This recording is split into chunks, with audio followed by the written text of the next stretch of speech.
Hey everybody, sorry about being a few minutes late. I had to do some daddy stuff, and Jax was talking to his mommy, so we took care of what we had to. Of course, some of you are following me over from the earlier show that I did. Well, not earlier, just a few minutes ago we did a show. You're Not Alone, Quarantine Day 65. My dyslexia was kicking in for a sec.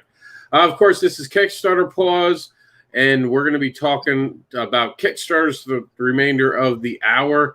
And we're going to have some great guest judges on for this Kickstarter Pause, and we're going to introduce our first one. There he is. Go ahead, Chuck. Tell him who you are. All right. IR Chuck. That's me way up there, wherever I'm Chuck Pino. I'm a writer, editor. I've done some of my own books. You might have checked them out. Either Belial, Welcome to the Void. You might have seen my audio drama, or I guess heard my audio drama, Essence House. Bunch of stuff going on. I've been around Kickstarter for a couple years now. I have a pretty good idea of what works and what doesn't, so I'm very excited to see how people do and see how much I get to gong. Well, it's not gong anymore. It's just pause for copyright reasons. For copy. All right. How about pause? That works. That'll do it. We are going to wait for at least one other guest. We might have two guests, but I know one is definitely confirmed to be here in just a few seconds. Is it anybody I know? I hope so. I hope so too. So we're gonna go ahead and we're gonna bring up our site for everybody to see. We're ready to go, but we also have a pretty exciting announcement today. I hear stuff in the background going on at his house. I'm all distracted. We're going to make an announcement about a new show, as a matter of fact, and I'm just sharing everything now, double checking where our other guests might be while I'm doing that, and basically stalling because the site hasn't fully loaded. There it is. All right, so here it is. This is, of course, our weekly episodic Kickstarter Pause show, but we're introducing a secondary show, the 7 reasons to back it. And those 7 reasons are going to be explored by creators deciding to come pitch their book. We can have up to 7 creative creators at a time. You cannot have a creative team. It can only be one person per team. They come in, they answer 7 questions. We kind of developed it last time we were live, and we have a good idea of what we're going to be doing with the show going forward. And I'm pretty excited what it looks like. And we're announcing live on this show that is going to be hosted at, for the time being, it's going to be at 4 p.m. Eastern, same as our panels on Saturday. And I put STS because I'm lazy. I can fix that later if no one knows. But I'm pretty sure everyone gets SAT is Saturday, right, Chuck? If they don't, then I don't know what to do. I mean, we can only teach so many kids right now, guys. Yeah, I mean, I'll put an apostrophe for you guys, but and then big news today. I haven't actually gotten to fix this yet, but instead of calling, and I just announced this on my other show, we're going to change the Comic Ventions Highway because it was long and it didn't really work, and we were trying it out earlier in the year, and I was never a fan of it, and it came to me today. We're just going to call it ComCon from now on, and of course we can't call it a Comic-Con because fuck you, San Diego, you sued people over the name. So now I have to be careful when we're doing shows like this and putting out promotional material. But what I don't have to be careful about is that Wendy is joining us. And there we go. I think you guys are giving each other feedback. All right, we're going to get feedback. I turned my mic on. So yeah, but I think your volume's on. She's picking up your volume. Okay. How's that? Better. I can. Okay, yeah, this isn't going to work. I'll go outside. You sure? Yeah, fine. Take him outside. Take him out. Get him out. All right, so the 7 reasons to back it will be something big and exciting that's coming soon. Wendy, why don't you go ahead and tell them who you are while that's getting all put together? Okay, I'm Wendy Gale. I'm a sometimes editor, writer. I've edited several books, including Chuck's Belial. I have a short story that's almost done. That's going to be included in an anthology. I have a full-length book that's in the works. Art's being done for that. Hoping to kickstart that at the end of the year. I do some freelance editing. I've haven't done that much. Like I said, I did do Belial. I'm hoping to get a little more involved. I like to advocate for other artists and creators by sharing work and just being involved in the community. That sounds great. And I'm really excited to see your book. I'm just letting Chuck set up now. So here's how it goes. Here is the list of the Kickstarters and Indiegogos from indie creators. And now crowdfunding. And we have our Kickstarter pause. Who wants to play? What is Kickstarter pause? Kickstarter pause as well. It's when we get a guest to sit down to watch all the crowdfunding videos we're advocating for and hits pause on a video when their interest is lost in the video. This is a fun way to teach creators about attention fans and what does not work in videos. Want to be a guest? Have a crowdfunding campaign? Comment below. And what we're going to do, let me just I'm going to mute you for a second, Wendy. All right. I'm testing to see. Are you, Wendy, are you watching? Oh, Wendy, you don't have headphones, do you? What, you muted me. Can you hear me? Yeah, I can. Can you hear me? Okay. I do have some. Would that be better? Yeah, put it in headphones. I think that's the problem you're having. Okay, hold on a sec. Yeah, I forgot on phones it's important. So, Chuck, you ready to play? You're on mute, dude. What's that, buddy? So, you ready to play? I pretty much am, yeah. You're going to be the first time that someone's We're just going to mute Wendy for a second while she gets her headphones in. Okay, so we're gonna get this show started tonight, and let's see, we got some comments ready. Good evening, Phil and Tina. What's going on, guys? You guys know the deal. This is part of the OnCon Online Comic Book Connections system, which is weekly specials with daily programming at 4 p.m. Eastern. And the specials, of course, during the week are the panels, and on the weekend we're starting to get a structure to that. And these are the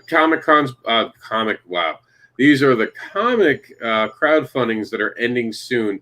And this doesn't have a video, so we don't need our judges for this. This is just princesses versus zombies, and this is going off in just a few hours, actually.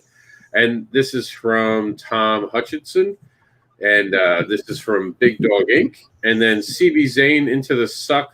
Of course, he doesn't have a video because our good friend Keith Thomas has passed away and he is no longer with us. So it felt wrong to have a video without him. So instead, we let the art and story speak for itself. And CB Zane has been keeping this alive. A lot of credit to him. Great job he's doing. The stunning twists and turns of the sci-fi epic adventure continues from the creative minds of CB Zane and Keith Thomas. All right, Wendy, you back with us? I think I muted Wendy. Wendy, you back with us? Yeah, I'm here. All right, there we go. Much better, much better. So you guys know what we're here for. You know what we're doing, so let's get it started. And here it goes. Driver 8, issue 1.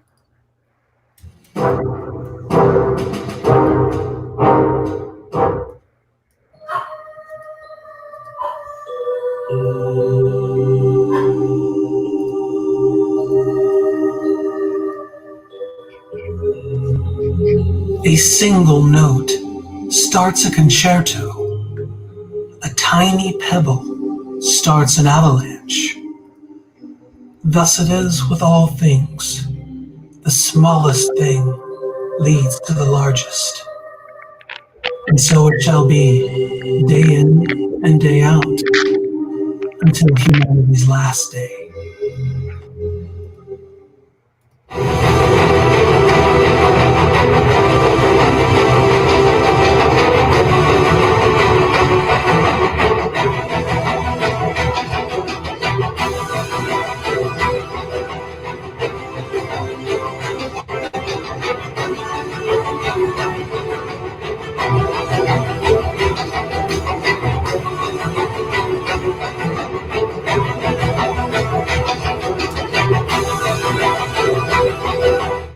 Pause it. Is that the end? Yeah, you actually made the end. Let me turn you down so Wendy doesn't hear it loud. Yeah, that's you. I mean, that's the end. That's you. That's the end of it. Yeah. I don't feel like I got a lot of information about it. I felt like they gave us something and then they're like, oh yeah, and then I'm like, okay, cool. So you're gonna tell me more, right? And more never came. That is true. I did get that same feeling. Wendy, you didn't tap out. What did you think? No, I was enjoying it. I think that the music was appropriate. It got me excited for it got me excited for the story, and then I think that the flashes that I didn't tell a whole lot about the story itself, but I'm interested. You're too nice. Now, I just want to point out, for those who don't know this, Chuck and Wendy are married. So this is the first time we're having a couple. This is the War of Roses edition of Kickstarter Pause, just for you guys to know. Like, things could get serious after we go off the air. So there could be real consequences here, guys. So, I mean, I've already been forced to leave the house. So, I know, he's already outside. He's going to the doghouse next, so it's crazy. So be careful. I have to tell you, it says issue 1.0. I hope that's not just a gimmick. Like, I hope that there's something interesting there, or else it's just silly. That's it. You know, I saw that and I thought it just went with the. I don't like the lettering on it. I haven't liked it from the beginning because I thought originally the name was Driver Light, and then it was Driver Light, and then I noticed there's a point there, so I'm assuming it has something to do with it. I don't know. I've been trying to get. I know he's been busy. I wanted Jerry Jones to be on it because I did want to ask because the art in this is kind of fantastic. I am a fan of. Then finally got the volume to go. I am a fan of the art, and I kind of dig it, and I like the near future science fiction story taking you beyond the edge of reality itself. That kind of is cool to me. Yep. So, yeah. I do want to know. That's part of what made it. It's part of what made it exciting. Yeah, right. So I don't know. I wish there was more. Like Chuck, there's too much sizzle here. Not enough steak. And I'm a big steak eater. I don't want to smell steak and then get a little pork chop. Give me the steak. So, and that looks like Shaggy. Every time I see it, all I see is Shaggy. Scooby-Doo. It reminds me of Keanu. Yeah. Okay, I could get that one too. Bill and Ted's, right? Bill and Ted's an Adventure. Yeah, I can get that. I can get down with that one. All right. We were supposed to have Sean. He said, am I ready? I said yes, sent him a link, and he's not here yet. So you guys are going to be able to gong his video because he's not here. I mean, not gong. See, you have me doing it now. But, no, it's gong now. So here we go. It's not playing, so there we go. I can get the volume now.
Pause.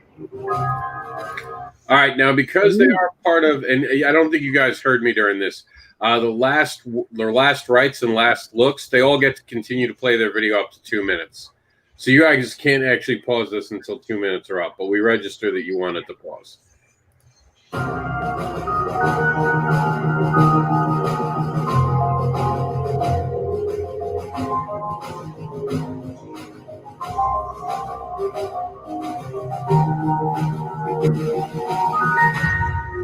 You can start talking now, guys, because there's nothing at the end of this.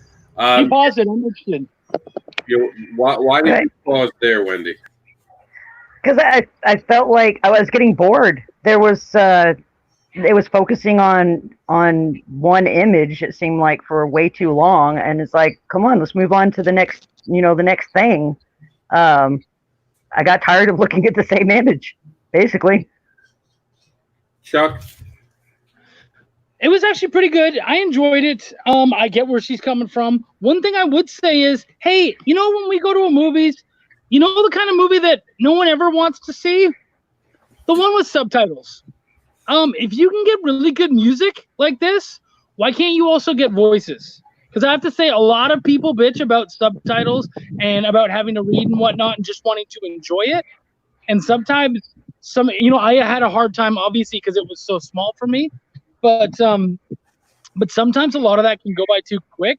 So maybe don't rely too heavily on the subtitles. Well, and yeah, sometimes you get people like me who have horrible eyesight, even with my glasses on. I couldn't read any of what it said. Yeah. Yeah, it means that if you're watching it on your phone or whatever, you start to lose that. Yeah. Yeah. Yeah, I feel you there. So, but I am excited for this one. Yeah, go ahead. No, you first. I was going to say, yeah, the music was, I like the music, and it seemed fitting and whatnot, and it made me want to be interested in what I was seeing. But then, like I said, being stuck on the same images for as long as I was, it lost my interest. Chuck, what else did you have before we move on? Yeah, no, you know what? I know the guys behind this, and I know that they're really talented, and I would really like to check it out and whatnot, but not sure that video would be the thing that would sell me. Certainly knowing the talent behind it and having seen images of the book and kind of heard people's takes on it and whatnot, that's selling me way more than the video. So I don't know that the video is necessarily a win for me. And I agree. I was interested in this project before I saw that video. Yeah. All right, guys, we're going to move on to Red Talon number 2, or 1 and 2. This one, I warn you, is a rough video. We have to sit through for 2 minutes because last rights. The cover for Red Talon 2. But we can still say pause, right? Yeah. Ever been printed. If you guys decide to back this book, this is what you're going to get. 18 pages of awesome raw and tap comic action story. It's published through Starcross Comics. This is the second book. Pause. You can also pick up the first book in this Kickstarter as well. That's what the first book cover looks like. You got the inside cover. Here's Talon and his allies. They're going to be introduced. We have Maoki the Wolf, Teleport, Red Talon, Night Eye, and Calyx. This is a recap from the first issue. And then boom, jump into the book. We got some beautiful art and action here from David Jackson. Don't want to give too much away, but a lot of super. All right, I think I'm going to make the new rule. They get 1 minute. They don't get 2 minutes. 1 minute. If they can't survive, they get 1 minute from now on because. And Ken Keller said that this is a bad video, so we don't have to talk much about it because he knows it. There's just nothing redeeming about that video. So no. I would like to, where they lost me, and it didn't even have much to do with the video. What it really was is, this is an issue 2, and it's 18 pages. Huh? By most standards, that's not a full comic. So that kind of threw me off and bothered me. Like, that's not something I would jump onto. I would say one plus they had was they showed the book. So if you're going to back it, you already know it's done. Because it's right there in front of you. That's the only plus I could say to that. All right. Well, we don't have a video to show you guys for this one. It's Beautiful Dreamers. It's on Kickstarter now. It's a coloring book by Dinky Corando. I never say that right. I apologize. In a stressful world of people self-isolating, this is a sexy coloring book and breathtaking beauties to claim the heart and soul. That ends on May 20th. And just so everybody knows, I believe it's Jinky Coronado. Coronado? Okay. Thank you. Loco Hero. This is from our friend Michael Moore. And here we go. And this is not part of last rites, so it can be stopped. Pause. No. It actually stopped too. Now it won't play. I hope you're happy. Hi everyone, I'm Monty Moore. Welcome to the Maverick Art Studio, where today we are bringing you Loco Hero. It's a passion project of mine, and it's the first time I've ever done a creator-owned, self-published comics project. So the idea came to me in 2014 when I was at the San Diego Comic-Con, and I was moving along in front of the convention center. And on the one side of me, a group of cosplayers dressed as superheroes. And on the other side, I was passed by a woman clearly living on the street and struggling with mental health issues. And this genesis of this idea came to me. What if I was to combine those two realities, both a little bit skewed, if you will, and bring together the idea of a woman, a character who thought she was a superhero? The story of Rena Hernandez is one of a woman born of an immigrant father, but also raised very patriotically. She had a love for our country, and so she does go into the Army. And when her squad is destroyed, she comes out of the Army. She's a bit of a broken woman, and she's dealing with PTSD and survivor's guilt. And like a lot of our veterans, unfortunately, she ends up living on the streets. And when she takes a head trauma, it causes a stress-induced dissociative disorder that compels her to be a hero. And her reality is skewed, and so she might not always see the world the same way that we do. And it creates a wonderful opportunity for both the art and the storytelling for this unique character. I'm very proud of the art team that I've assembled for this project. Donnie and Sean doing the interiors of coloring and pencils and inks. And I then went out and got a great group of my friends, people that I respect, to do variant covers that are just amazing. And so we're bringing you some of the art from Mike Crome, Jesse Wichman, Ryan Kincaid, Marat Michaels, and a host of others. So there's going to be some wonderful levels of variant covers. There are options for collectors to get sketch covers as well. One of the variant covers that I'll be offering will go to support Operation Second Chance. And that is a philanthropic organization that does work directly with our veterans and gets them back on their feet, really helps them if they're struggling both mentally and physically when they're leaving Walter Reed Hospital. So there's a great bit of support and almost meat to the project, if you will, in both substance. It has great art, but I think it also combines a wonderful story, and there's also some elements of a great cause. So you can check out the rewards. We have standard edition books, we have variant covers. You can get commissions from me, both drawn and painted, all the way up to some larger original art commissions. So I invite you to check it out. Please support it if you can, share it if you can't. And I really appreciate all of the comics and Kickstarter community for helping this project along so far, as it's been 6 years in the making. So thank you again, and remember, expect more. All right. We're going to go ahead and bring in Sean. Wendy, I'm just going to mute you for a second. You were getting some feedback. All right. Sean, come on in. Okay, guys. How you going? How you doing? Can you tell people who you are? Who am I? I am Sean Keenan. I run the publishing company Comics to Movies. I have 2 Kickstarters that are currently live at the moment for my sci-fi series Terra Olympus and my main series, the Extreme Champion Tournament. I've been doing this for this year will be my 10th year in the comic industry, so I'm super excited about that. Yeah. And you know the premise of this show? Are you aware of how to play as a guest judge?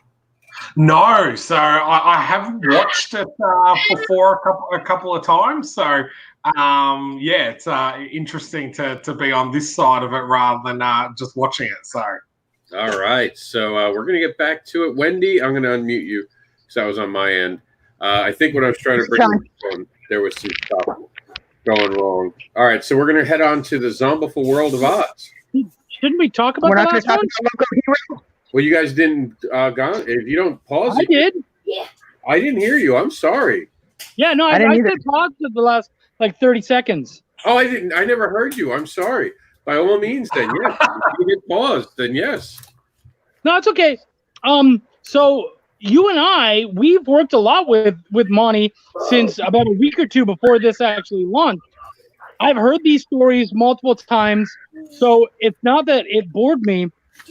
I like the stories. I like the way he laid everything out.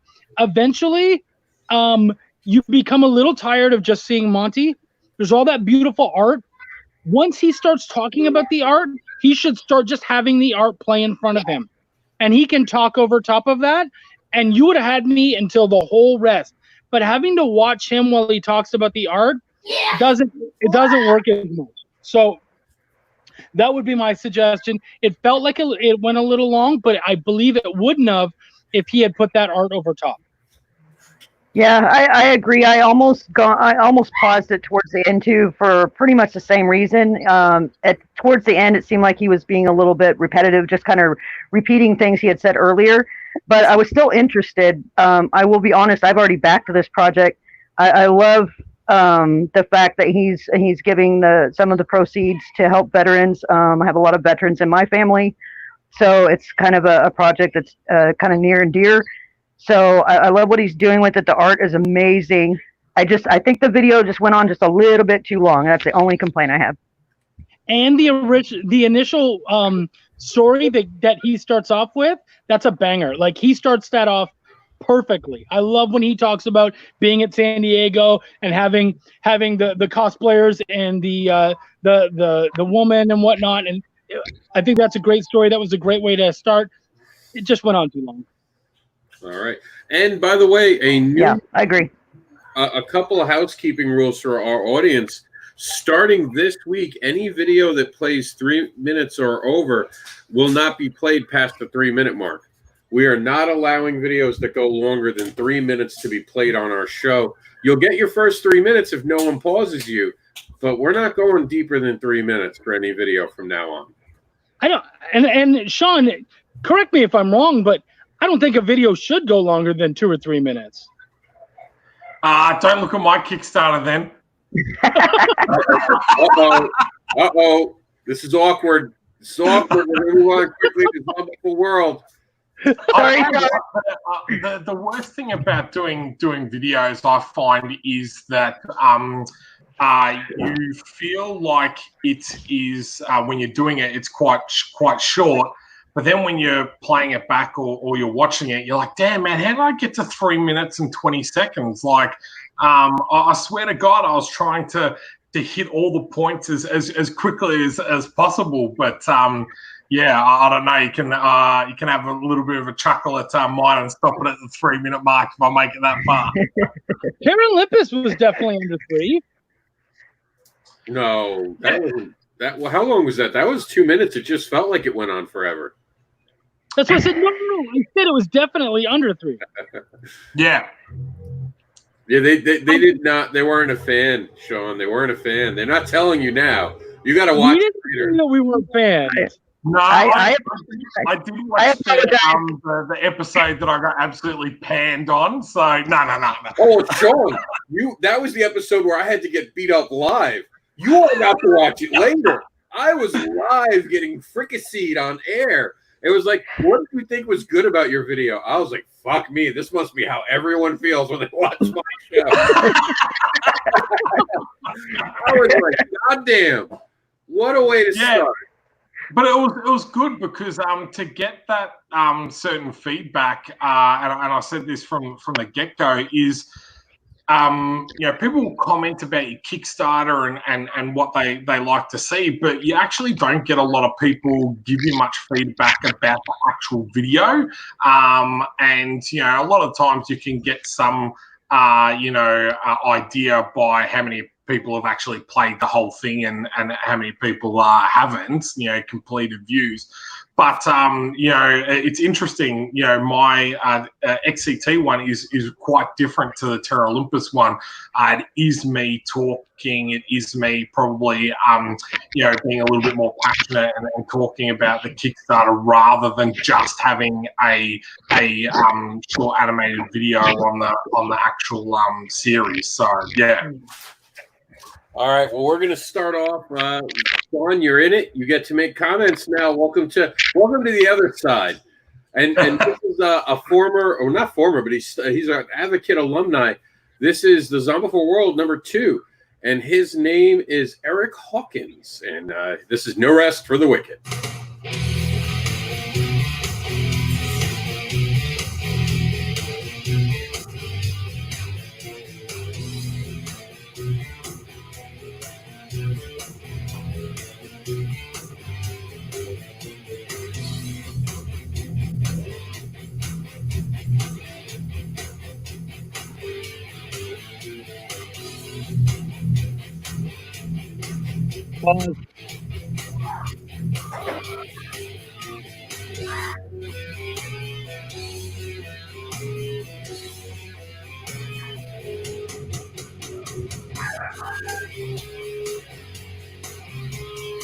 Pause.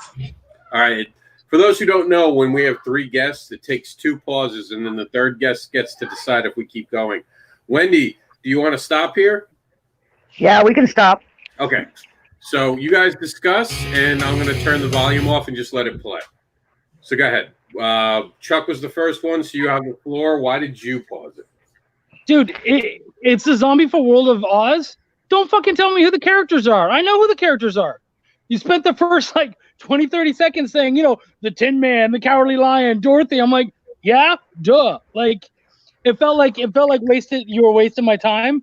And so I wasn't excited to get on to the rest because I'm like, we already know who they are. I would, in fact, prefer that you show us those later so that I don't have to finish the video. But Chuck, millennials, they don't know anything. They don't know shit.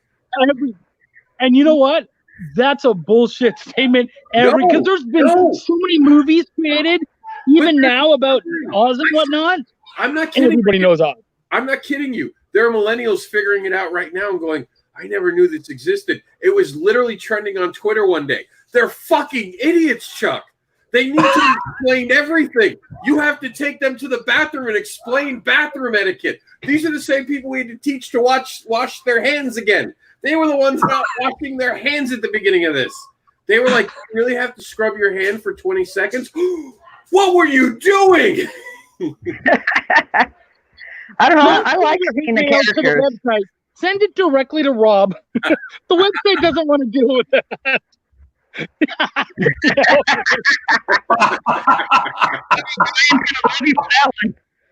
All right. So, Sean, why did you decide to hit pause?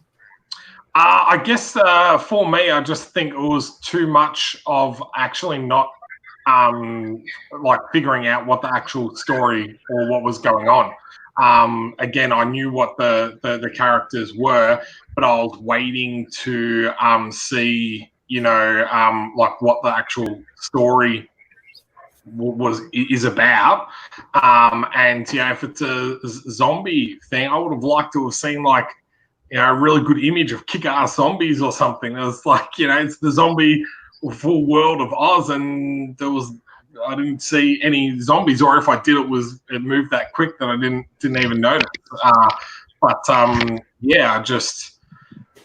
That's the main reason. I was getting to a point where I was like, okay, well, okay, where are we going with this type of thing? And that's why I hit pause. And Wendy, you hit pause last. What got you? The thing got me at the end is all the text that you have to read through. And usually when you're watching a video like this, it goes by too quick for some people. I find that I have to pause the video so I can read what's on the screen, and then you're just interrupting the flow. And if it's a good flow, then you just ruin the whole video by having to pause it. I actually enjoyed, though, seeing the characters, because even though I know the characters, he obviously has a very different take on the characters. They look a lot different, more I guess, futuristic or even modern day than the 1930 version. But yeah, it was the text on the screen. I was like, man, I'm gonna have to pause that so I could read it all. That's what got me at the end. And Chuck, you do realize that the Academy Award went to a movie where they had subtitles last year, right? Yeah. Well, okay, so we're going back, obviously. But, no, because it reminded me to say that. How often does a movie get an Academy Award? And you go, yeah, that was the movie that deserved it. No, this is the joke. You cut off the joke I was going to make. I said it won an Academy Award, but no American went to see it because it had subtitles. Every American's like, so what you're going to put in an audio track? Like my anime and my whatever that is on Cartoon Network. They have that thing every weekend. They want you to dub it. Yeah, thank you. Yeah. Because that was my joke. Is even they could win an Academy Award, and America will still be like, "Nah, I'm good. Not for me, man. I ain't reading a moving picture. We got the sound, so that didn't happen no more." Elysian Fields. I got it right, Michael Odin, just for you. And that took a bit. This is the battle royale of legendary heroes has begun. Dun, dun, dun. By the way, Eric's music was awesome, by the way. Yes, it was. Oh, I think we're muted. How? Check out. We're going to have to restart. That's on me. That's me. Hey there, welcome to the Elysian Fields crowdfunding campaign. Thanks for giving us a check out. Elysian Fields started off as just a game between friends. Nerdy kids debating which mythic heroes would win and pitted against each other. Over the years, as things grew, this became a concept I fixated on, knowing the potential that it could have as a story. Now it's a living, breathing thing, and for it to succeed, I need you. So come check out our Indiegogo campaign and see what you can do to bring Elysian Fields Issue 0 to print and beyond. Thank you. You didn't make it to the end, so we get to talk about it. So I did pause it. I'm saying we get to. If no one talks about it, we have to just go to the next thing so you can talk about it. Luke Stone was the guy behind it. What did you have a problem with? Why do you not like Luke Stone, Chuck? Well, first off, he's actually a really genuinely nice dude. I can't get the shit about Luke. It's making it harder now that you know it's Luke's. You're just like, never mind. Right? All right. Luke, I didn't mean pause. Actually, Luke, it had very little to do with you. The video was good. The way it was put together was really good. My issue was I didn't get a lot about the actual story. It was mostly about everything behind. I like to have a little bit of both of those. I want to know why it's important to you and why it should be important to me, like what it is about that I should enjoy. So I felt like I got a lot of pictures, but I didn't really get to be told much about the actual story. That's fair. That's fair. I like how quick it was, but I even said to Michael, I was like, you could have taken a little more time. Yeah. Sean, You could have taken a full minute. Yeah. Anything else to add on to us? I'm calling copyright. Uh-oh. It's just very similar to my series, the Extreme Champion Tournament. So yeah. But other than that, looked cool and interesting. Oh, what happened to Sean? I don't know what happened to Sean. He suddenly disappeared. No, I'm kidding, Sean. Hey, like, this sounds very, very similar. So, I never thought about that. Stories out there, though. Like how many stories do you read or hear about that are so similar to one another? Yeah. So I'm only playing. I'm not joking. Not jumping up and down. You're not wrong. It does look very similar. But there is a religious aspect to this. Kidding around aside, there is a religious aspect to it, which does make it very uniquely different. That's why I never connected it till you said it. But now that you said it, I can't unsee it. But, it's Luke. I think this is what Chuck was saying that's really important, and being able to identify exactly what yours is and why it's different from something else. And I think even myself, sometimes I've struggled type of thing, because people are like, oh, it's just another battle royale book, and it's what you were saying, Chuck. It's now about talking about, okay, no, this is actually a character-driven story based around these characters that have emotive storylines and real depth to them. It's not just a battle royale that we're watching, even though that's the concept of the book. There's a lot more to it. So being able to get that message across is I think the difference between hooking someone and someone saying, oh, this is something that I've seen before or heard before. All right, so Michael, we love you. We don't think you took an idea, but sometimes there are just similar things that pop up. I remember on the I swear to God, I'm only joking. So yeah, I think it's strange humor. That's nothing, Sean. I got one for you that was real close. Chuck will remember this. We were ahead of the Advocator. We were doing Nature Man as a story in the Advocator, and all of a sudden, Nature Man goes on Kickstarter, and we're like, Brian K. Morris, what did he do? We thought he jumped the gun and released the comic, and you're not supposed to do that.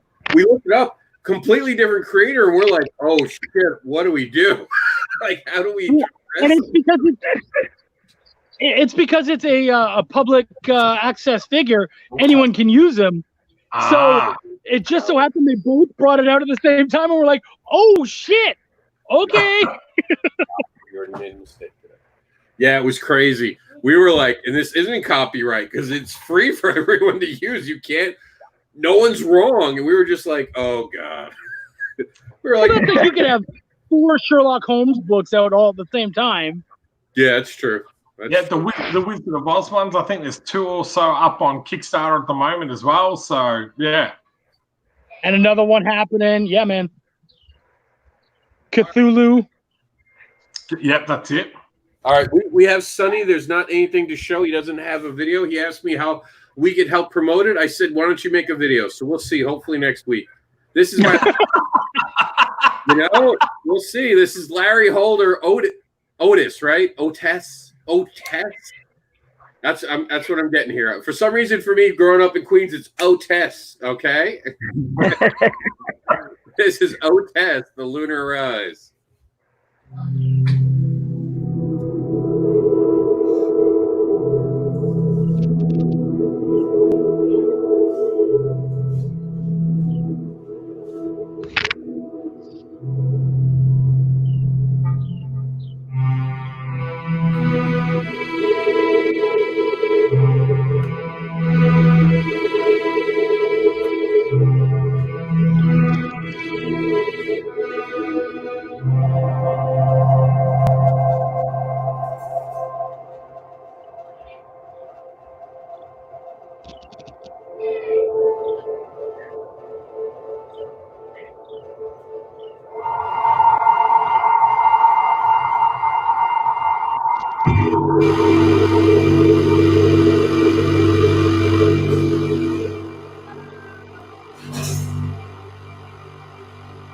Pause.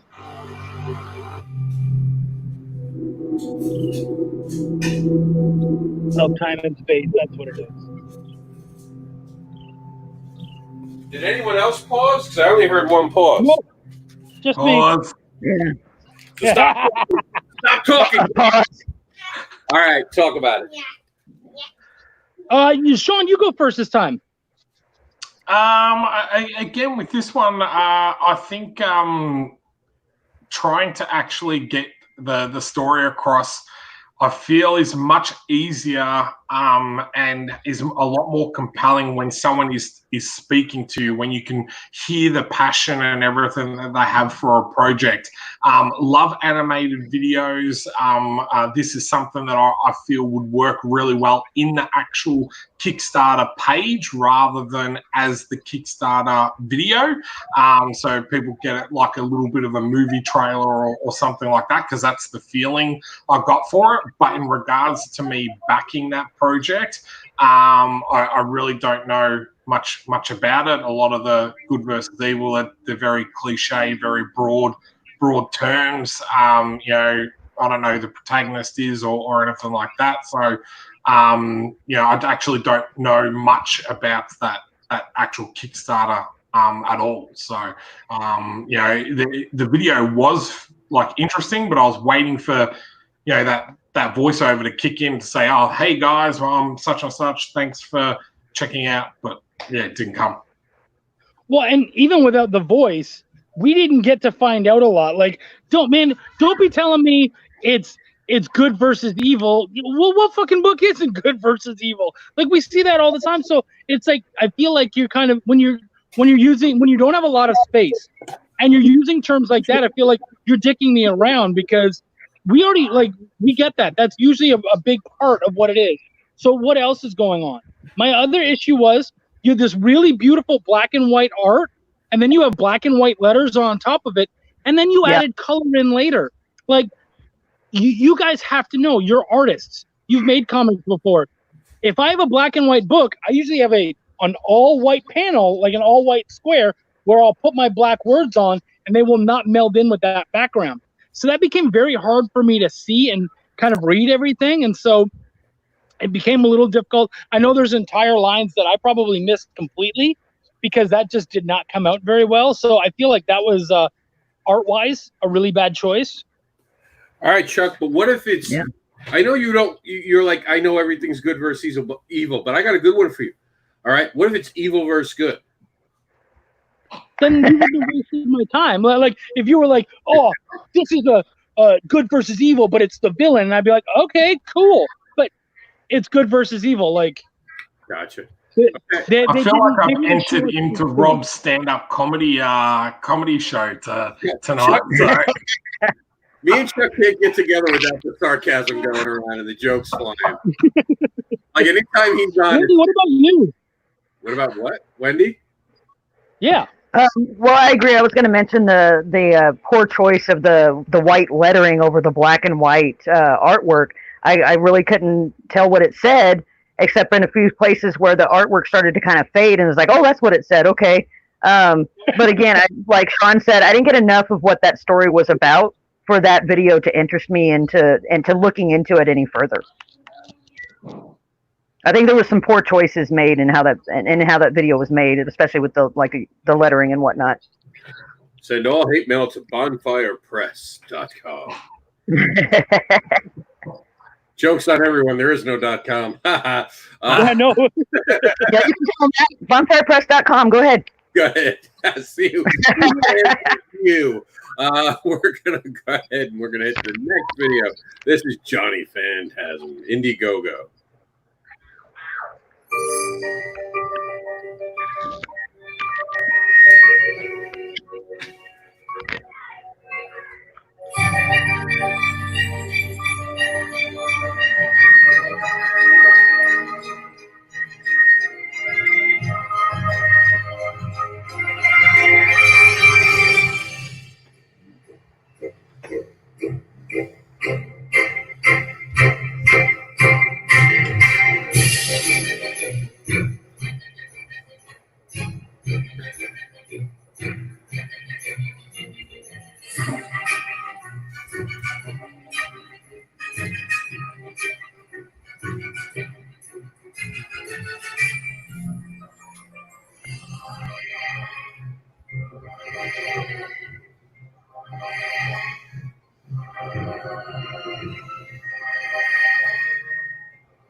I'm waiting for you guys.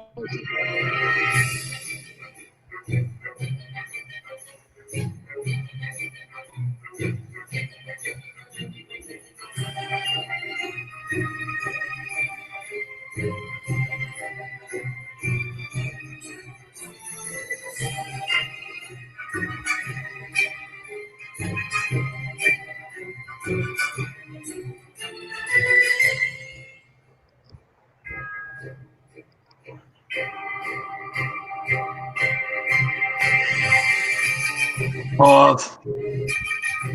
There you go. That's cute. Go ahead. Talk about it. Go ahead, buddy. I was going to say, I liked it. That music. Yeah. We talked about that before, though. But that music. That's right. It can get very, like, there's points where it's like, and you're like, oh, it's very tinny.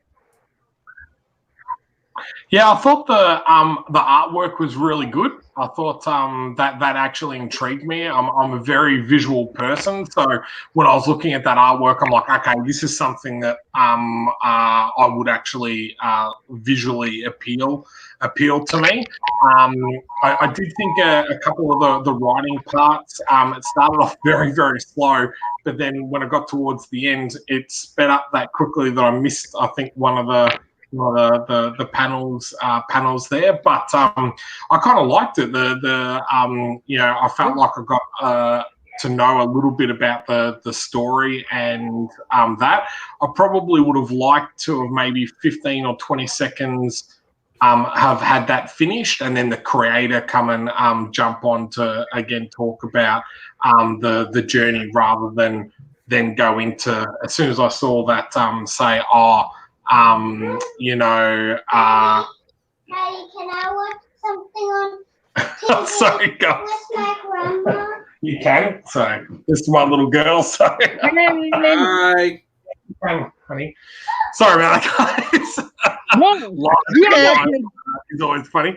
But yeah, where it jumped into that follow us on our journey, would have loved to have had that then come straight into the creator to go, hey guys, follow us on our journey, and then do, even if it was just a 20-second thing type of thing. But that's why I paused it where I did. Yeah. All right, guys. I think we're ready to move on. Wendy, any other comments, or are you good? No, I'm good. I actually enjoyed the video. All right. So here's Rise, issue 1 and 2. David D. Miller. And this is for the record going to be cut down at 3 minutes. If you don't, it's a 7-minute video. Cool. Miller of Cross Section. And I want to talk to you today about a Kickstarter that I'm running. It's for a character I created called Rise. I do Christian comic books, but these comic books are adventurous and full of action for anybody interested in superhero genre comic books. Rise is about a character named Mark Matthews who, in a convenience store, is caught in a robbery in progress. And during the robbery, the robbers decide to shoot at a woman and a child. But before they can do it, Mark Matthews jumps in the line of fire to protect the woman and the child from being shot by the robbers. And during his time in the hospital, while he is fighting for his life from the gunshot wounds he sustained in the robbery, he is... Did anyone say pause? No. We were thinking it. Are you sure you didn't say pause? I'm just asking. I'm sorry. I was just curious. Just me. Looked upon by God and deemed worthy by God to bear this power ring of light that will give him power to fight against evil and banish darkness. I'll upload the first pause. All right. So was that a second pause, Wendy? Did I hear you trying to speak over Chuck say pause too? Sure. Oh, there we go. I was about to, yes. So I guess, Chuck, take it away. What do you got? Okay, first off, the idea that's 7 minutes, dude. Ooh, cut that down. It was a lot of just talking. It was pretty good. You know what? One thing that I would love to tell him is where you started to lose me is when you said it's a Christian comic, but you're already degrading yourself and Christian comics by saying that they can't stack up with any other type of comic. So don't undersell yourself, because when you undersell your genre and those books, then you're underselling the entire project. So be careful with that word, but it was very dangerous, and right away it made me think like that maybe you didn't have the confidence in your in your project and your genre and whatnot. I've read tons of great Christian comics. A lot of times you even forget that they are. So don't do that to yourself, man. It's not worth it. It was good, but I think part of it in my head, knowing that it was 7 minutes long and then it was going to go that long, I was like, oh, dang. The story was kind of interesting, but you know, it wasn't 7 minutes interesting. Anybody else? Chuck, let me ask you a question. What's that? Let me ask you a question. You ready? How do comics choose their religion? Well, you know what, man? How do people choose their religion? It's the same thing, right? Yeah, but you can't bless a comic unless you're not going to get it graded. That's not true, because Kiss were able to put their blood into a comic, so you could put holy water into the ink or something. True. I sit corrected. All right, Wendy. Right? If Kiss can make a comic evil, then I'm sure the other side can come. I honestly, it's funny because we've been talking a lot about how we're not getting enough of the story in the video, and this one I think we got too much too early on. Like, he seemed to be telling us almost word for word what the story was. If I already know the story, why am I going to buy the book? You know, I mean, if it sounded interesting enough, then yeah, maybe. But I don't want to know the whole story before I read the book. Give me an outline. Don't tell me the whole story. Where's your elevator pitch? Yeah. Go on. That's what I was going to say. I feel like this was just off the cuff, and not rehearsed or edited or anything like that. It was, you know, him talking about things. And you know, when you're doing stuff off the cuff, sometimes you lose your way, or what we say is you get taken into the forest. Rather than staying on the path, you end up talking about X, Y, Z that's really not important, or going to interest people, or is going to sell the actual thing. So actually, you know, rehearsing, editing, look, you know, you're going to stuff up things, but you can mash things together, add some artwork or something in there. And, you know, I think that would have been actually a very, very good, could have been a very good video, because that's what I'm asking for. Someone that's passionate about their book, talking and saying, well, this is what it's about, and this is why you should back it, and, you know, type of thing. So just, you know, 7 minutes. Yeah. Anyway. So here it goes. Lilith, and is that Myra? Mara. Comic book. First Vampire and Succubus Sisters. And this is not copyright music, by the way. Are you scared? I can see you from behind. You can hear me in your mind.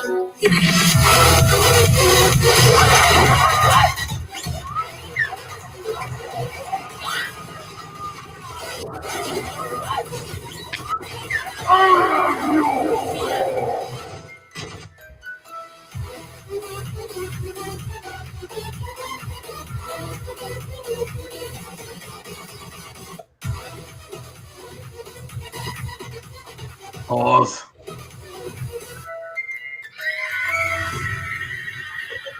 Yeah. All right. Did you guys notice Jax? He runs with this video. He loves this video. It plays. I heard him. He was coming running, and he jumped right in my lap to watch it. So, Sean, why are you so evil and hurting Jax's feelings by pausing his favorite video? For the same reason why he probably loves it, is that music. I'm like, I was glad that you turned it down, because if you didn't turn it down, I was going to yell pause at about the 35-second mark. You know, and that's just personal taste. That's got nothing to do with that. But yeah, with that music, I couldn't have gone through as far as it had gone. So. We'd like to thank Sean for coming on the show and telling us about his bad music. He has to go now. No, but seriously, why'd you hit pause? Was it just the music? Yeah, yep. 100%. The artworks look pretty good. You know, the storyline. You know, I was starting to get a feel for it. But yeah, that I don't know why, but just for me, that music was starting to do my head in. So I was like, pause, please, for the love of God, pause. I feel the same way when I hear country. Chuck? Well, so the thing is that I liked the music. It was the actual volume of it. It comes off very loud, and so a lot of it ends up kind of like reverberating, and it's hard to hear all the instruments and stuff. The other thing is, Grandpa. Okay, yeah. It's because I got to go out and watch the good shows, and so it screwed up my ears. So did I. That's why it doesn't bother me. I've seen Pantera and Metallica. I can barely hear now. All I hear is whistling at night. I would say it was short. It was concise. It was pretty good. I would have loved that, and Sean's talked about it before, and so have I. I would have loved that 15 seconds of "This is why it's important to me." Just a little bit of personality, a little bit of that personal reason. But I think for the most part, we got the idea of it, and it was a pretty good video. Wendy? Yeah, I pretty much agree. I liked the music. I did think that it was a little loud, especially in a couple of spots and I almost did say pause because of that. But I was like, you know what? I'm enjoying the video enough and getting enough of the story. I want to see the rest of it. So I just kind of discounted the music and finished watching it. And it got me interested in the story, so I think it did its job. I like that. I dig that. Okay. This is Wags, the Backyard Adventure. I don't like these beginnings. I hate. Just get to it. My name is Jason Ward. I'm a professional artist with the Tri-City Studio, located in Kitchener, Ontario. Oh no, it's from my hometown.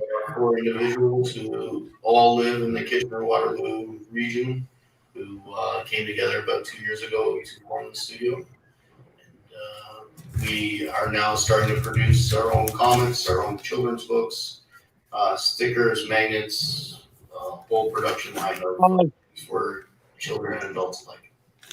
This is Tri-City Studios' first official Kickstarter launch of my book, Wags in the Backyard Adventure. It is my second Kickstarter in total. Pause. Thank you. With the book called My Favorite. I love the fact it's a kid's book. This is the first time I'm watching it, but you're not selling me on the books. You're selling me on you, and I'm not here to buy you.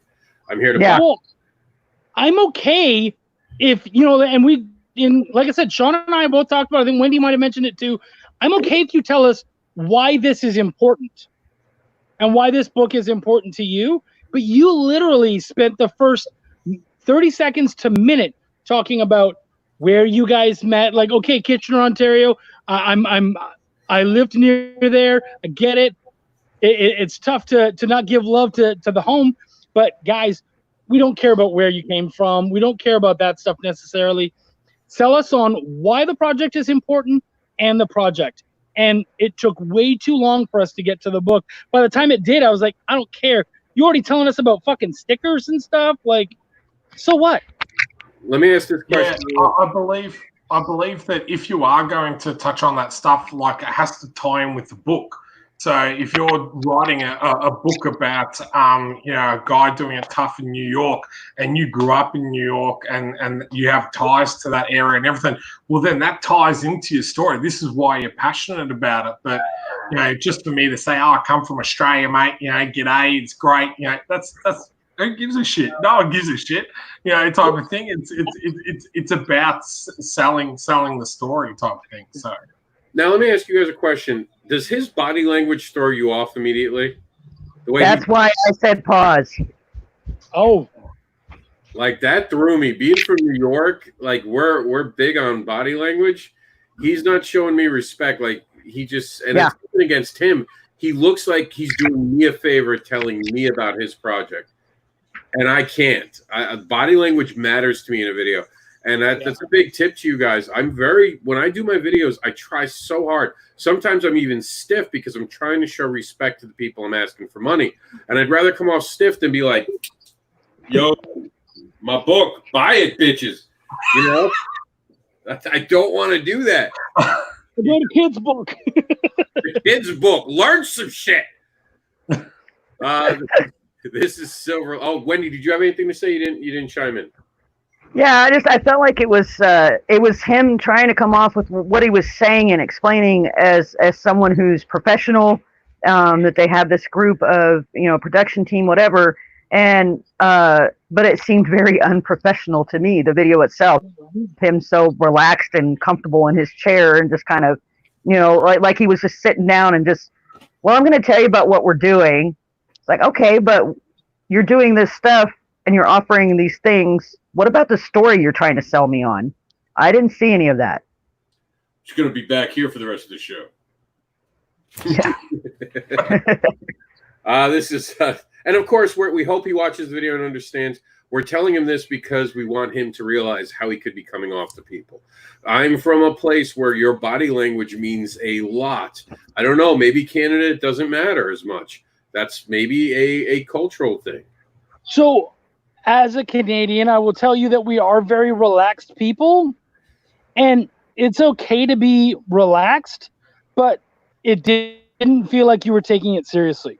Yeah. So, again, you know, like for me, it's all right. Put your phone up, and you can. Oh,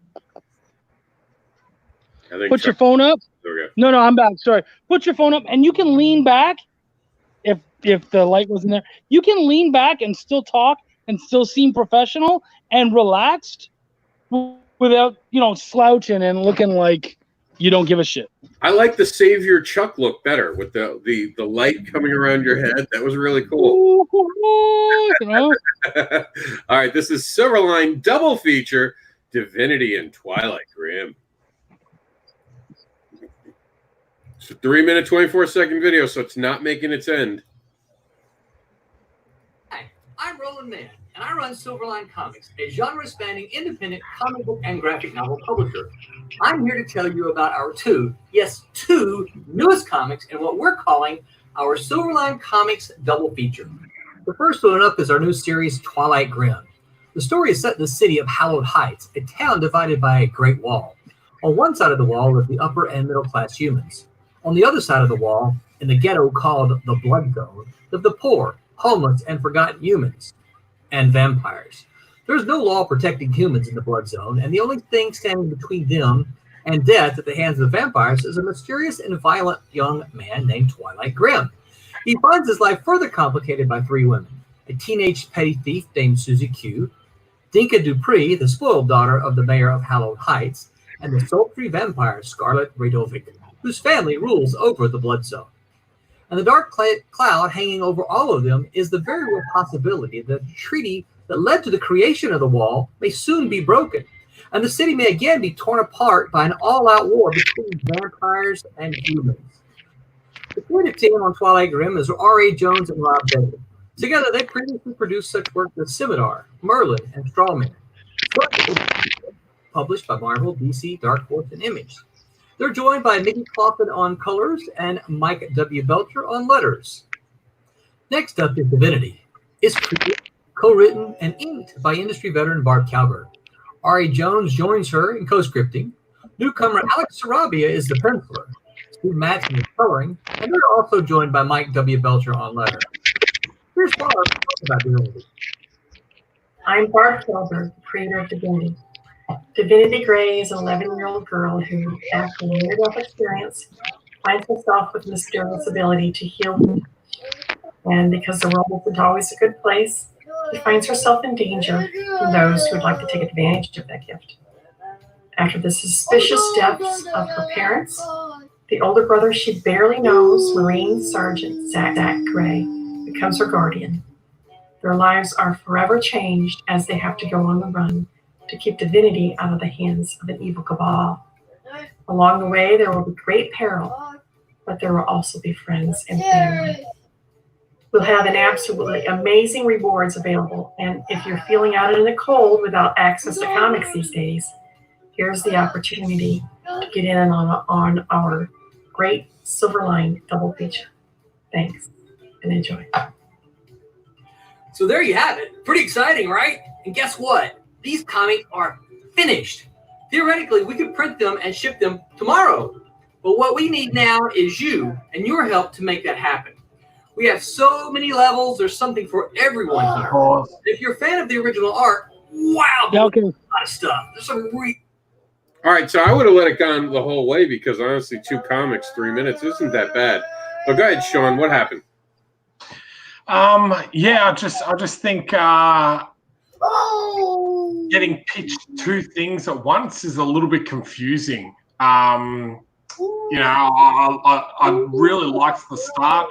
I like how he's using the green screen, and I really liked the first part of the elevator pitch for Twilight Grim. I think he could have stopped around when he was talking about the three women that are complicating his lives, or and they didn't need to describe each of the characters, and that would have led me into being a little bit more interested in Divinity. I think by the time I'd gotten to the end of that, I was kind of starting to lose interest of the second book type of thing. So, but I was interested enough to keep it playing until this point. Now you've already had someone talk about rewards. You're doubling up, going to start talking about rewards now. I didn't give him a chance to even talk about it, but as soon as he was going back into that, I'm like, oh, you've already talked about rewards. We're going back and covering the same thing again. So that's where I paused. Chuck? Yeah, no, I kind of feel a lot of the same way as Sean, but I also feel like on the video, if you have that many people that you have to thank and introduce and whatnot, then do we need, like, they're going to be mentioned in the Kickstarter. Do we have to talk about all of them in the video?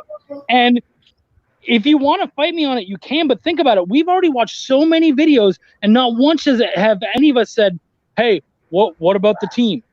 None of us were worried about the team, because we know we'll find out about the team. We know we'll see them, but that I don't think that all of them needed to be discussed, and we didn't need to hear about their credentials and all that. Stop trying to sell us on the team. Just stick to selling us on the books. You know what I mean? And tell us about that. Stay concise, especially when you have two books. Wendy, you there? Yeah. I enjoyed it. I think they did a good enough job to get me interested in both of the books, but I do agree that there was a little more information there than we really needed. I didn't find that it detracted too much from the video. So yeah, it got me interested. You know what? I will step up and say we're now an hour into watching Kickstarter videos, and had this been the first video, I almost believe that we could have watched it all the way through, and I might not have stopped it. Agreed. Yeah. I could have watched the whole thing, honestly. I was in. I understand the point, though. It's a solid point. The team did I kind of was like, okay, and like Chuck said, I could read this in the bio section. Tell me more about the story. I do agree with that. I feel you on that. But especially just showing a picture of someone, I don't need to know how they look. Believe it or not, if you just say their name, I'm okay. Yeah. It's not one of those things I don't need to know how people look. That's a personal thing. Nothing against anyone. But, and also the credentials, that makes you feel that at that point, I feel like you're selling their credentials. And I don't like, I've never enjoyed that. Yeah, I don't do any credentials. I think the only thing we ever did was talk about an award for the Cat Dad thing, but that was in a different video, not even the main one. All right. You can mention that in their bio. Yeah. Just not in the video. So this is Battle Royale. It's another battle thing. Ooh. Sean, he didn't take it from me. This is Battle Royale. Science fiction comics. Hello, friends and casual browsers. It's me again, John Schlim Jr., writer and indie publisher, here to talk to you about my latest Kickstarter campaign. Yeah, you probably don't recognize me with this mask and the overgrown corona beard, but those are just a few of the minor inconveniences that we're all having to endure to keep each other safe. Certainly, my image as a young, virile, trend-setting writer is taking a hit. Now I'm looking more like a hillbilly grandpa. But I'm wearing this mask even now in the Fable House writing studio as a symbolic gesture because I love all of you and I want you to remain healthy. Pause. Now, instead of talking to you about my new project specifically, I'm going to chat instead about why I'm even running a Kickstarter during all of this. As you might remember, back in February. All right, talk about it. Dude, you know what? We're already living through this. And here's the funny thing. I was the first backer on this. I've never seen this video. Kind of glad I've never seen this video. John Slim, I love you, dude. You're a good guy. I'm really excited about the book, honestly, but I don't want to be reminded about this stuff. This is stuff we could talk about in the actual Kickstarter further down. But first off, it's hard to hear you when you've got that mask on. And second off, again, I don't want to be reminded. There's lots of Kickstarters going on at this time, and none of them had to prove why they were worthy of doing it. Neither do you. These images are phenomenal. Like I've seen this on Facebook. I'm friends with John as well on Facebook, and his actual images that he's done to promote this Kickstarter are fantastic. Yeah. Again, I haven't watched this video, but I have checked out his page, his Kickstarter page already, all the imagery is great. So that actually really surprises me to find that that's the video for that project, because I was actually excited to watch this video because I knew that the artwork was phenomenal. I do already know the pretense of his story, which I thought was kind of cool. So that just, really baffled me. Like, yeah. Wendy, anything to add on top of that, Sunday? Not really. I agree with Chuck as far as the wearing the mask and stuff. We all know what's going on, and the fact that he felt like he had to point out why he was doing a Kickstarter during this time. He's not the only one doing a Kickstarter right now, so why do you have to explain that it's a special time, and that you're doing a Kickstarter despite all of this stuff? Well, so is everybody else. So I just felt like it was very unnecessary. All right, well, we're going to move on. It's the entertainment world. We want to forget about it, not remember it. Sure, true. And 6 months from now, everyone's going to have a fucking Contagion book. Oh, what if we're in a society where we're, shut up, no! We go back to the vampires, cosmic time. We're still going to be dealing with it. It's still going to be reality. So, Shut your mouth, Wendy. Shut your mouth. The cure is next door. Give me a Batman that sparkles. Martin, distract me, Martin. Hello, I'm Martin Pierre with Cosmic Times, and I'm here to tell you about From Blood, the complete series.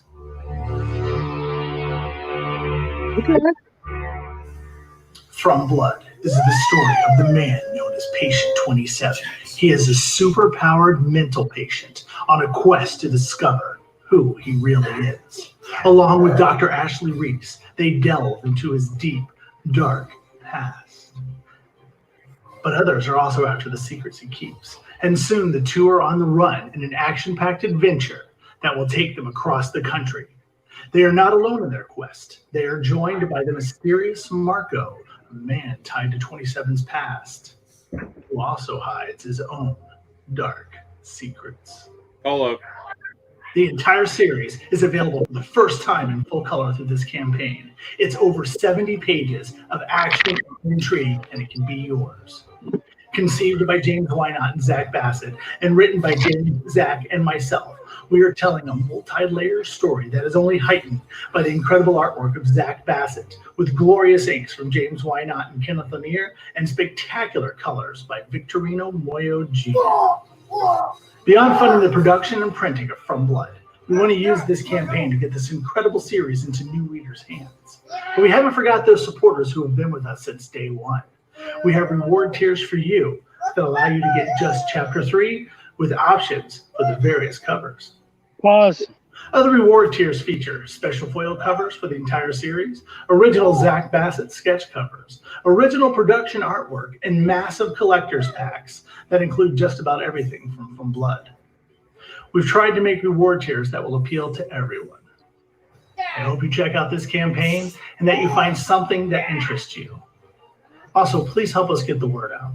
In this crazy social media-driven society we live in, every like and every share is meaningful and it helps out, and I greatly appreciate it. Thank you for watching this video. Thank you for checking out this campaign. And as always, stay cosmic. Wendy, you didn't say pause, did you? I didn't miss you because I saw your thing going. No, I didn't. Okay. So, Chuck, you're the only one who paused. Yeah. Okay, so here's the thing. This was probably my favorite video to a point. I was like, yeah.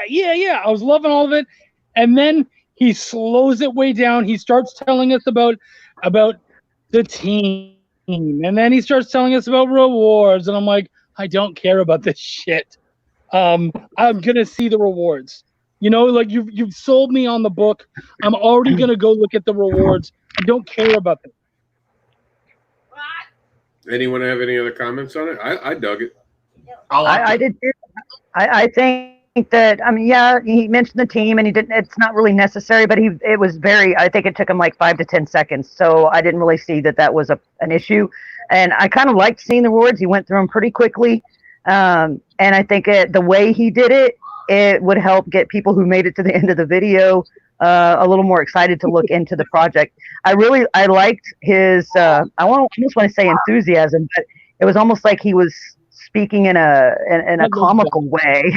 Yeah, I love that. Actually, he did really good. Yeah, he sounded like he was having fun, so I enjoyed it. I know him personally, so I it's harder when you know someone personally. I thought it was good, but I do see what Chuck's saying, because usually on a video I do stop listening when they say rewards or they start talking about a team, and I'm waiting for them to get back to the story. Keep selling me. Keep selling me. I just felt like he already had me sold. I didn't need the rest of that stuff. I think that was really my issue, because I was excited. I thought he did. Oh, I don't really need to be here for this one, do I? Let's rip it. You got to stick around and see what we say. Sean, it'll be quick. And of course, because it's your video, you can't hit pause now. He should be able to. He should be like, I've had quite enough of me. How long is it? I've seen this one before. All right. Let's. Oh, Wendy, have you? Hold on. No, you would be like, oh, I've already seen it. Hold on, Sean. I'm just getting my pen out. All right, now we're ready. Sean Keenan here, creator of the Extreme Champion Tournament. We're here on Kickstarter again to talk about our new project, XCT Fractured World.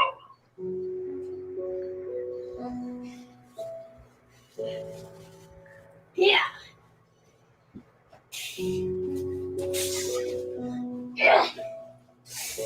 So what is the Extreme Champion Tournament and XCT Fractured Worlds? In short, XCT is based on history's greatest figures of myth and legends having been brought back to life to fight and die for the world's entertainment. It's a character-driven series with plenty of action and emotion. XCT Fractured World is a bold new direction for the series and a great jumping-on point.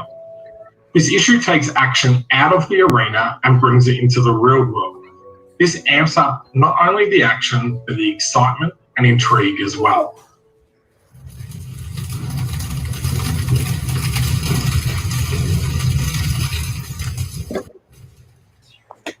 After a fire explosion rocks the XCT arena, Spartacus and his team tried to stop the bloodthirsty monsters and villains from escaping, but failed.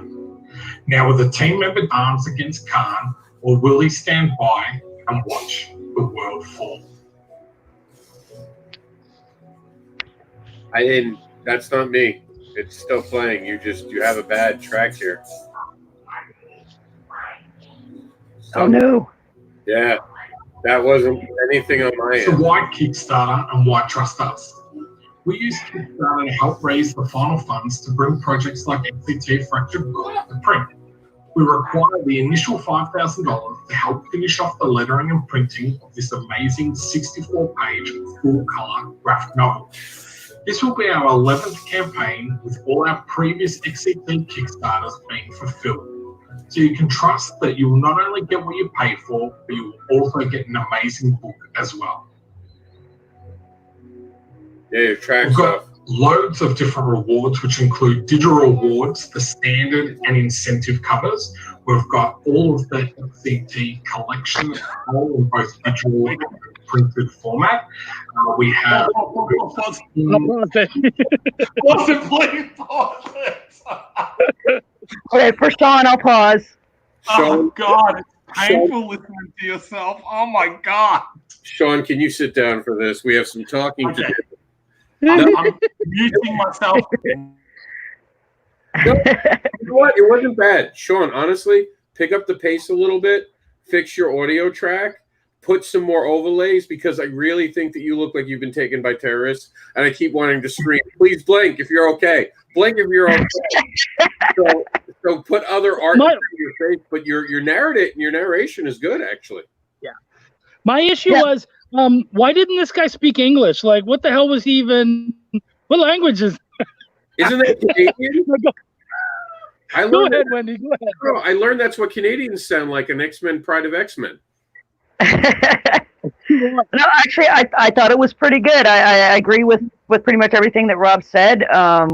I have seen some of the artwork from the book and stuff, and I like the idea of the story, which I hadn't heard before I watched the video. So I do like that. It's interesting, and yeah, I think it was a pretty good video. Just, you know, fix those little problems that Rob mentioned, and I think it'd be awesome. Yeah, you guys are being far too kind. No, I'm serious. Actually, you know where you won me? Is you won me over. So the one thing about XCT that kind of intimidates me is that there's a lot to it. There's been a bunch of books. You guys have been doing this for a bit now. And when you said that this is a great jumping on point, I went, ooh, okay, cool. And it really like got my attention. I really kind of like perked up and listened at that point.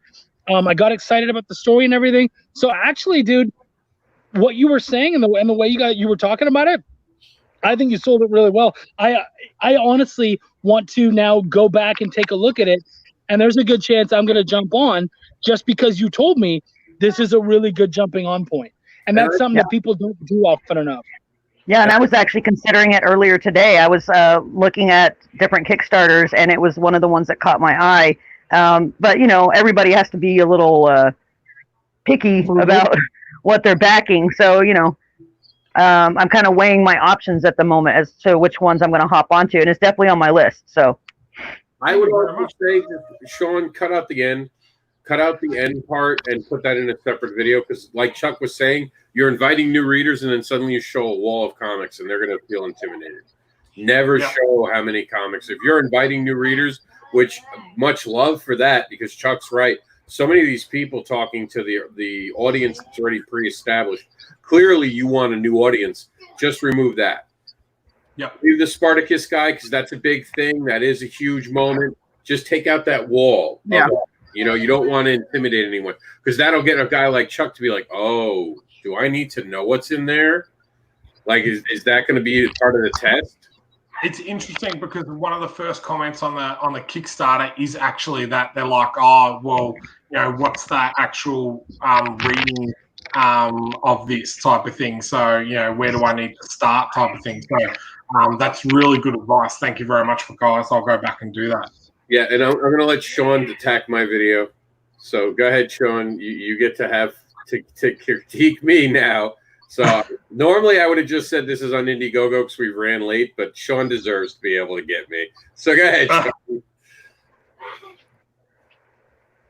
An all-ages tale that teaches morals with farts and shows the power of imagination that will entertain everyone in your family, including the parents reading the book.